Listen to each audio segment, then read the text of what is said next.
여러분 따라하세요. 자랑스러운 교회, 품격 있는 성도. 자랑스러운 교회, 품격 있는 성도, 그런 제목으로 하나님의 말씀을 전하겠습니다. 우리 박순애 전사님 모시고 지난 이제 4일 동안 이렇게 부흥회를 했습니다. 근데 그분의 책에 보면 절대 희망이라는 책입니다. 그 책 일부분을 제가 한번 소개한 책인데 읽어보겠습니다. 복잡한 가정에서 막내로 태어났다. 가난한 집안, 폭력적인 분위기에도 자라났고 13세와 18세에 의붓 오빠에게 성폭행을 당하고 자살을 시도했다. 그럼에도 불구하고 20세에 청송교도소 재소자들 앞에서 자신의 삶을 털어놓아 그들의 친구가 되고 21세에는 최연소 전국 교도소 교정위원으로 위촉된다. 단돈 3만 2천 원을 쥔 채 무작정 서울로 상경하여 공장 노동자 생활을 하면서 주일학교 교사로 섬겼다. 그때 두 아이에게 한글을 가르쳐주는 것이 축복의 근원이 되어 초등학교 중퇴 학력으로 32명의 학생을 두는 과외 선생님이 되었고 6개월 만에 정식으로 학원의 문을 열었으며 6년 만에 700명의 원생이 다니는 손꼽히는 종합학원의 원장이 되었다. 하지만 기다리는 것은 또 다른 역경이었다. 바다에서, 산에서, 옥상에서 3번이나 자살을 시도할 정도로 죽을 수밖에 없는 고난의 삶을 살았지만 그 모든 일들은 강한 연단을 통하여 정금처럼 사용하시는 하나님의 고난의 과정이었다. 그 때문에 그의 삶의 끝은 빛나는 희망이다. 사랑하는 여러분, 예수 그리스도를 믿는 하나님의 사람들이 당하는 고난이라고 하는 것은 축복이라는 사실을 믿으시기 바랍니다. 자, 오순절 성령 강림의 사건은 기적이었죠. 그것은 충격 그 자체였습니다. 제자들이 완전히 바뀌어버린 것입니다. 교회가 탄생을 했죠. 회개의 기적이 일어났죠. 특별히 나면서 안진뱅이 된 자가 일어났습니다. 초대교회 성장의 기폭제였습니다. 많은 사람들이 도전을 받고 충격을 받았죠. 그런데 이런 놀라운 축복과 기적의 행진은 순탄하게 계속되지를 못했습니다. 시련과 고난을 통과하는 축복의 과정이 전개되고 시련과 고통을 지내야 하는 하나님의 교과 과정이 기다리고 있었습니다. 오늘 사도행전 4장의 말씀을 읽고 또 읽어보면 감사와 감격과 감동이 가슴속에 메아리치는 것을 볼 수 있습니다. 오늘 말씀은 굉장히 중요합니다. 이 성경적인 원리를 알면 교회가 보이고 선교가 보이고 또 오순절 불같은 성령의 능력, 바람 같은 성령의 파워는 참으로 다이나믹합니다. 그래서 교회를 볼 수 있을 뿐만 아니라 선교가 무엇이고 나 자신이 누구고 내가 신앙생활을 어떻게 해야 될 것인가 하는 것을 밝히 보여주는 것이 오늘 본문입니다. 나면서 안빈뱅이 된 자 고침을 받음으로 이 놀라운 흥분의 절정에서 첫 번째 시련의 직면을 합니다. 그건 뭘까요? 종교 지도자들이 와가지고 베드로와 요한을 붙잡아서 감옥에 집어넣는 것입니다. 초대교회는 장밋빛 주단을 밟고 쉽게 성장한 교회가 결코 아니었습니다. 환난과 핍박 속에서 성장을 한 것이죠. 고난과 역경, 핍박과 시련을 통과해 나갔습니다.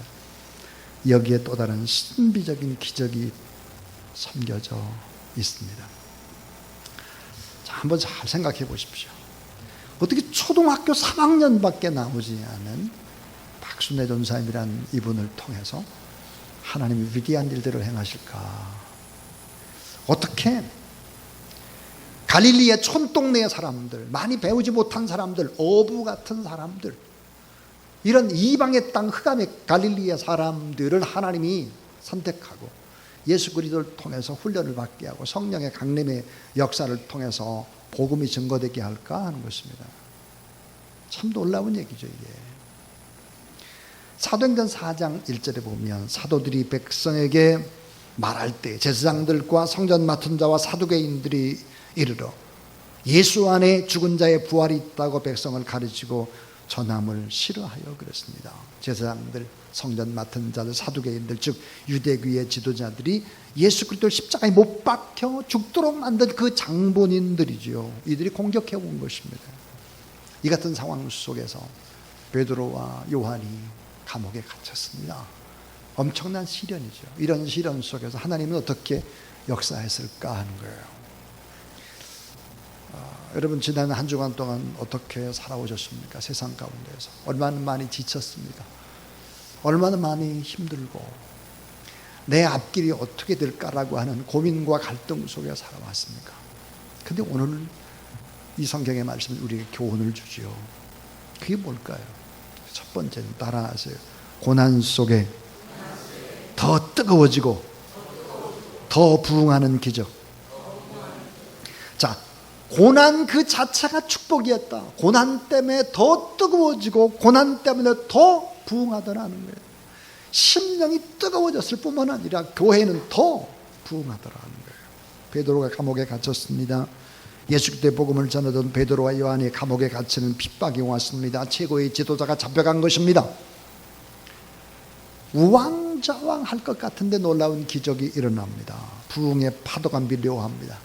부흥의 불길이 더욱 활활 타오르죠. 아이러니합니다. 이해가 되질 않아요. 어떻게 핍박이 오는데 교회는 점점점 힘을 얻을까 하는 거죠.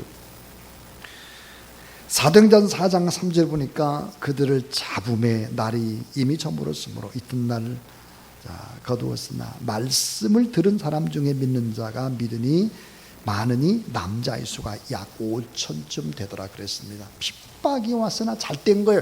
고난이 왔으나 부흥을 했습니다. 사랑하는 여러분, 하나님의 음성을 듣는 여러분 되기를 바랍니다. 예수 그리스도 안에서 환난이나 고난과 핍박이 올 때 기도한다면 분명히 더 잘되고 역전된다는 사실을 믿으시기 바랍니다.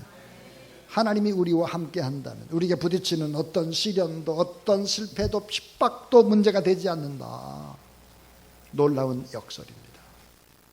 고난 속에 더 잘되는 진리. 신앙은 대단히 역설적입니다. 돌아보면 제일 어려울 그때가 신앙이 제일 좋을 때, 그때가 제일 주님을 사랑할 때예요. 하나님의 역사는 그렇습니다. 우리가 기도할 수만 있다면 더 잘 될 것을 믿습니다. 성령 충만할 수 있다면, 내가 주님의 십자가 앞에 내 가슴을 치면서 회개할 수 있다면, 예수 그리스도의 이름의 권능을 믿는다면, 확신 있게 믿음으로 선포하며 나간다면 더 큰 기적이 우리를 기다리고 있다는 사실을 믿으시기 바랍니다. 저는 2019년도 우리 주사랑교회가 하반기에 더 건강하게 부흥될 것을 믿습니다.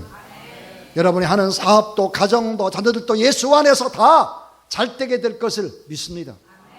왜냐하면 우리가 하나님 앞에 40일 기도를 할 것이고 1000번제를 드리며 하나님 앞에 더 믿음으로 나가게 되기 때문이죠. 그래서 오늘 말씀에 고난 속에 더 뜨거워지더라, 더 부흥이 되더라 하는 거예요. 두 번째입니다. 따라해 주세요. 고난 속에 신앙이 담대하며 견고해지는 기적. 고난이 왔는데 신앙이 더 담대하고 견고해지는 거예요. 담대하고 견고해지는 거예요. 자, 성령이 임하고 고난이 닥칠 때 인간의 지성이 깨지고 인간의 이성이 깨지고 인간의 상식과 경험을 뛰어넘는 상상할 수 없는 기적의 연속이 닥치게 되는 것이죠. 그러니까 고난과 시련 그리고 역경이 올 때 더 잘 되더라 하는 거예요. 반응을 제대로 하면 더 잘 되더라. 그래서 두려움이 없는 축복, 이건 진정한 축복이라고 말할 수 없죠. 담대하게 믿음으로 나가야 되는데, 이 사도행전 4장을 보면 너무나 아름다운 신앙 앞에 눈물이 나고 감격이 저절로 터집니다. 성경 가운데 최고의 절정을 꼽으라면 사도행전 4장입니다. 너무나 무식하고 초라한 갈릴리의 촌구석의 사람들이 기도할 때 어떤 일들이 일어났을까?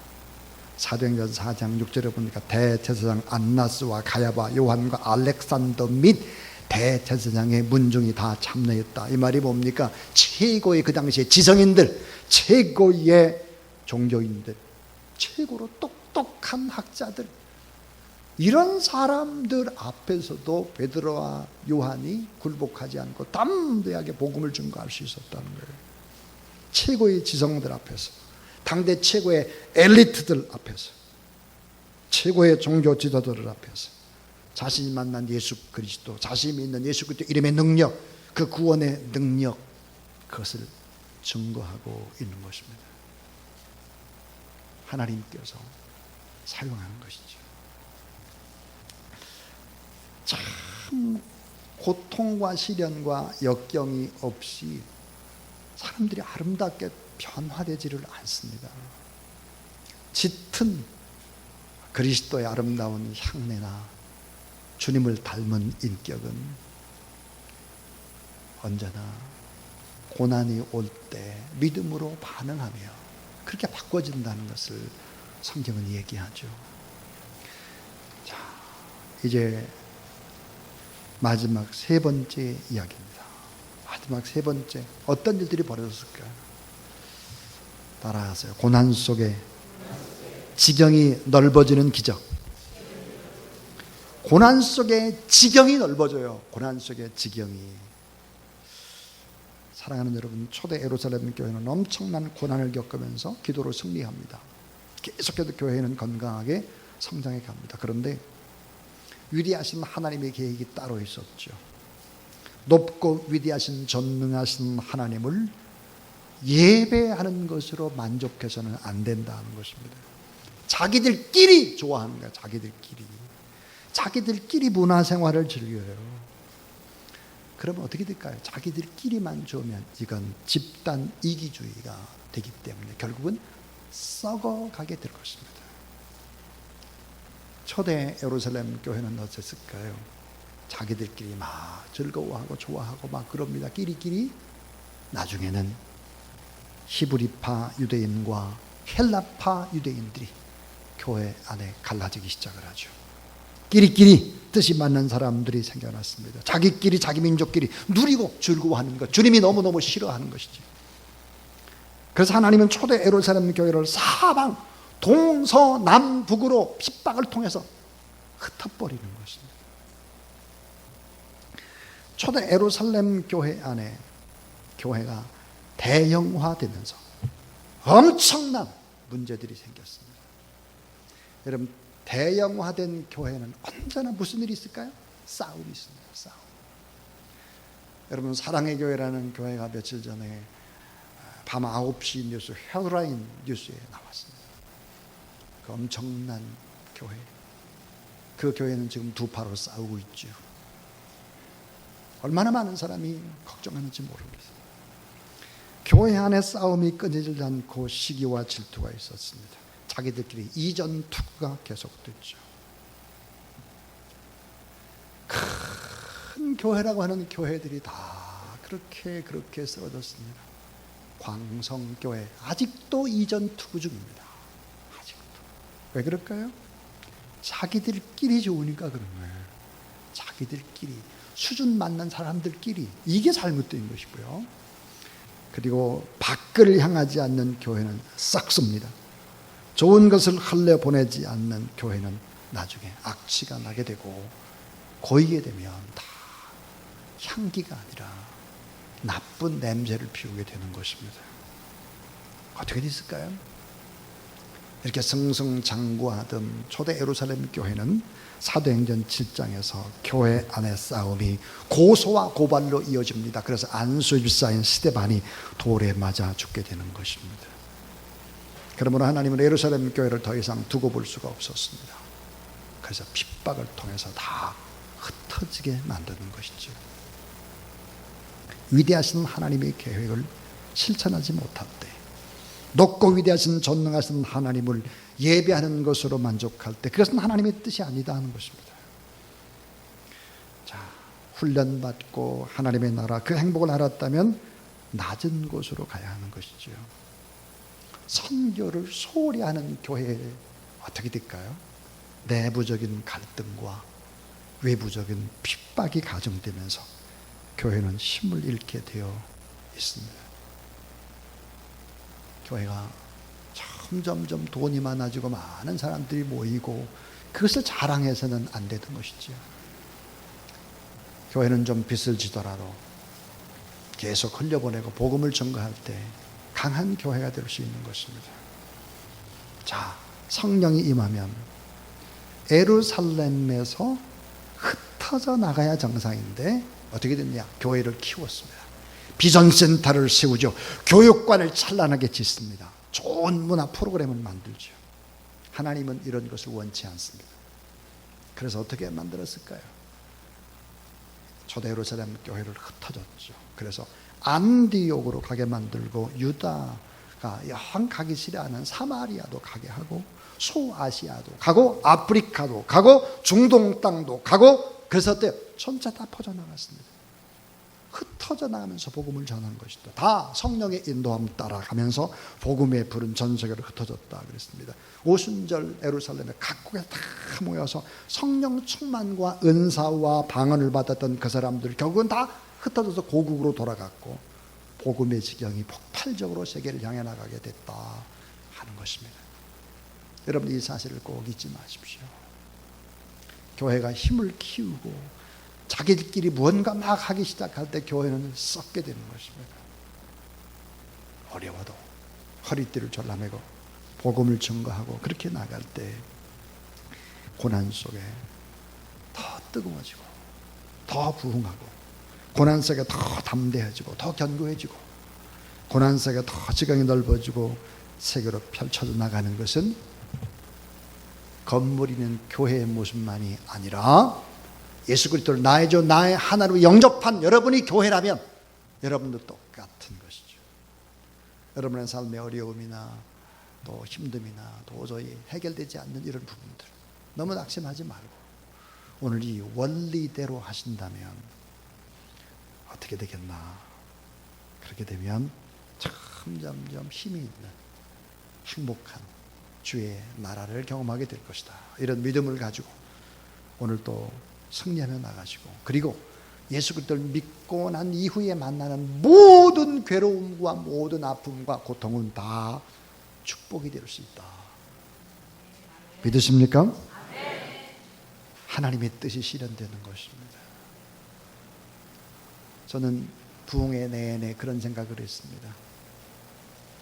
박순애 전도사님이라는 전도사님, 저분과 예수님이 선택한 갈릴리의 12 제자의 모습이 비슷했습니다. 우리가 하나님 앞에 더 가까이 가고 하나님의 말씀으로 믿음으로 산다고 하면 우리는 부족하고 연약하고 도저히 이해가 되질 않아요. 나 같은 사람이 어떻게. 그러나 그런 사람을 하나님이 사용하실 수 있다. 우리 최순 선교사님의 몸이 불편해서 지금 들어와 계십니다. 삐에 전사도 있습니다. 참 생각해 보면 저를 포함해서 우리 모두 다 함량 미달의 사람입니다. 부족함이 말도 못하는 사람이죠. 근데 주님이 함께 하시면 주의 역사면 주님이 일을 하실 수 있다. 조금 전에 여러분 삐에 전사님이 13개 교회를 관리한다 그랬습니다. 13개.